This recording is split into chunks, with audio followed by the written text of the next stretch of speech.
Ubizo Lingibize engalweni Ngiyokhalela bani nayi iphimbo lami liphindaphinde entabeni Ngithi inyawo zami ngibeleze kulomhlaba nemsini Ngifunana noxolo engalweni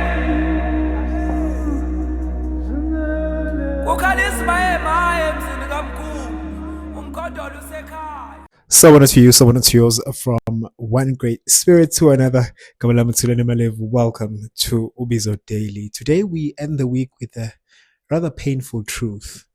One of the greatest victories of colonial systems was not only stealing land, not only rewriting our history, not only fragmenting leadership, it was teaching oppressed people to think only in terms of individual survival.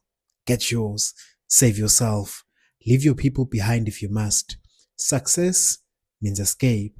And slowly, nationhood died, community weakened, and personal success became the highest ambition. Today, we speak about the death of collective thinking and why nations cannot be built by people obsessed with only their personal elevation.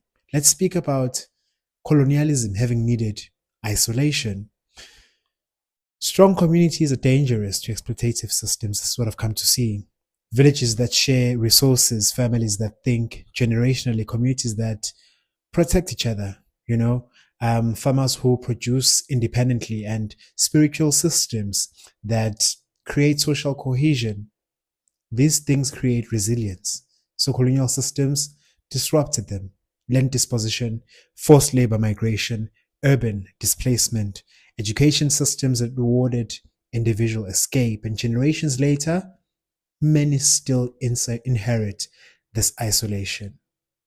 From one great spirit to another, let's speak about how success became escape. Look closely at many success narratives. Leave the township, move far away, never return, protect your own family only, detach from struggling communities. And while personal growth matters, I'm with you, I'm there.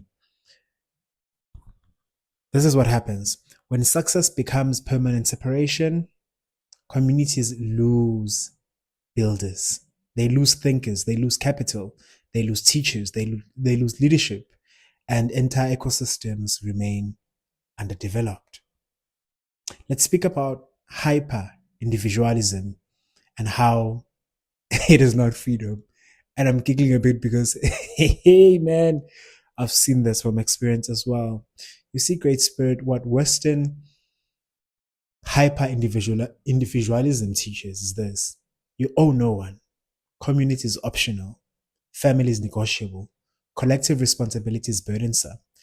But African civilizations historically understood something much deeper, that your success was connected to communal well-being, that your identity existed within relationship, that Ubuntu was infrastructure, not a slogan. I am because we are. That philosophy built civilizations. On the other hand, hyper-individualism often builds loneliness. But the higher you climb, the lonelier it gets and becomes. Let's speak about social media and manufactured ego. Modern systems intensify this problem. Personal branding, constant self-promotion, image curation, individual fame, everybody becoming a product, and slowly people stop asking, what are we building collectively together as great spirit, and begin asking only, how do I become visible? Visibility without collective contribution creates emptiness. And nations cannot build through personal branding alone. I know this from experience. Let's talk about collective thinking and how it requires sacrifice. Nation building demands sacrifice, great spirit. Mentoring others, reinvesting locally, building institutions, returning home with knowledge, supporting community businesses, teaching younger generations, protecting shared resources. Collective thinking asks, how does my success become useful beyond me? That question changes everything. It's a journey that I've been on with Ubizo Daily. It's the journey that I've been on within Dabayame, the book. It's the journey that I've been on with the EP as well. How does this continue far beyond me? In as much as it changes everything on the exterior, man, it changes everything internally. And just before you close, let's talk about rebuilding nationhood. This generation must restore collective consciousness, cooperative economics, community farming, independent schools, pan-alkebulan trade, cultural preservation, shared infrastructure, collective ownership, family restoration. Because if millions only pursue personal comfort, who builds the future? And if nobody builds the future, then generations yet unborn inherit independency, which is what we are not even running away from, which is what we are trying to solve as it has gone on for generations. So today, ask yourself, has your definition of success been shaped by personal escape or collective responsibility? Because wealth without nationhood is very fragile.